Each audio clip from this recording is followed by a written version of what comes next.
ఎన్నికల కౌంటింగ్ అనంతరం ఈ కృష్ణా జిల్లాలో కానీ రాష్ట్రంలో అనేక మంది తెలుగుదేశం పార్టీ జనసేనకు సంబంధించినటువంటి నాయకులు కార్యకర్తలు వైఎస్ఆర్ కాంగ్రెస్ పార్టీ గ్రామ స్థాయి, వార్డు స్థాయి, మండల స్థాయి, నియోజకవర్గ స్థాయి యాక్టివ్గా ఉండేటువంటి లీడర్స్ పైన ఉద్దేశపూర్వకంగా దాడులు చేస్తున్నారు.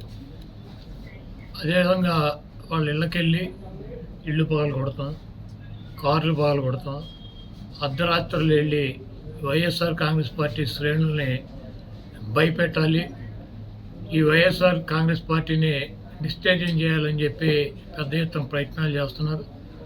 వాటిల్లో కొన్ని చోట్లయితే ఫిజికల్గా వ్యక్తుల మీద దాడులు చేయటం, కాళ్ళు ఇరక్కొడతాం, చేతులు ఇరక్కొడతాం, తల్ల బాగలు కొడతాం. అదేవిధంగా ఈ గ్రామాల్లో కానీ ఇక్కడ కానీ మీరు ఉండకూడదని చెప్పి వార్నింగ్లు ఇవ్వటం అనేక రకాలుగా చేస్తున్నారు.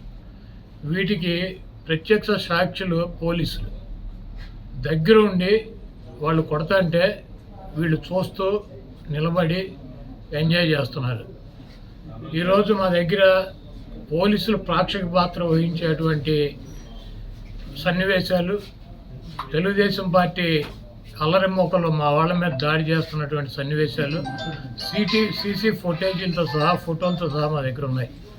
మేము ఎస్పీ గారికి కానీ లేదా లోకల్గా ఉన్నటువంటి పోలీస్ స్టేషన్లో కానీ కంప్లైంట్ ఇచ్చినా, ఒకవేళ మాకు ముందు సమాచారం ఉండి ఇలా గొడవ జరిగేటువంటి పరిస్థితి ఉందని చెప్పినా కూడా వాళ్ళు వచ్చి ప్రేక్షక పాత్ర వహించడం, అదేవిధంగా ఎటువంటి కేసులు కూడా కట్టినటువంటి పరిస్థితి లేదు. కాబట్టి మేము జిల్లా పార్టీ తరఫున మా దగ్గర ఉన్నటువంటి వీడియోగ్రాఫులతో, ఫోటోగ్రాఫులతో హైకోర్టుకు వెళ్ళి ప్రైవేట్ కేసులు వేయాలని చెప్పి నిర్ణయించుకున్నాం. తప్పకుండా దాడులు చేసినటువంటి వాళ్ళే కాదు, దాడులు చేస్తుంటే చూస్తున్నటువంటి పోలీస్ వ్యవస్థ మీద కూడా కేసులు వేయటానికి సిద్ధంగా ఉన్నాం.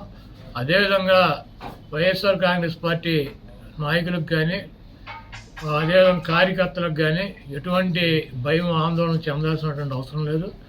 రేపు 2 రోజుల్లో జిల్లాలో ఉన్నటువంటి ముఖ్య నాయకులందరం కలిసి ప్రతి నియోజకవర్గానికి వెళ్ళి దాడులు చేసినటువంటి వాళ్ళ ఇళ్ళకెళ్ళి ధైర్యం చెప్పేటువంటి కార్యక్రమం చేస్తాం.